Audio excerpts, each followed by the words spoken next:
গণমাধ্যম একটা বড় কারণ হতে পারে, যেটা আপনারা যদি এটা প্রচার প্রসারটা ছড়িয়ে দেন ব্যাপকভাবে, তাহলে আমার মনে হয় যে মেন্স ক্রিকেটের মতোই ওমেন্স ক্রিকেটও আলোচনায় আসতে পারে এবং দর্শক আরও বেশি বেশি মাঠে গিয়ে খেলা দেখতে পারে এবং তারা টেলিভিশনে ম্যাচগুলি উপভোগ করতে পারে। সো ইটস অল অ্যাবাউট, আমরা মনে করি যে আমরা আমাদের জবটা পালন করছি, এখন it's job years, please do your job for us, it's a request আমাদের জন্য। তাহলে আমার বিশ্বাস যে দর্শক আরও আনন্দ সহকারে আমাদের খেলা উপভোগ করবে এবং আরও বেশি আলোচনা সমালোচনা হবে।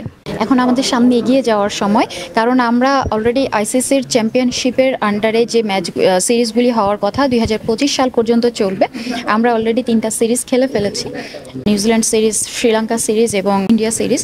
সো এখন সামনে এগিয়ে যাওয়ার কথা এবং আমরা সেই দিকেই ফোকাস রাখছি। আমরা সামনে এগিয়ে যাব, match by match, series by series আমরা ফোকাস করব এবং ইনশাআল্লাহ আমরা যতগুলি ম্যাচ জিতে পয়েন্টগুলি আর্ন করতে পারবো, আমাদের নেক্সট জেনারেশনের জন্য আমরা আসলে একটা টার্গেট সেট করতে পারবো।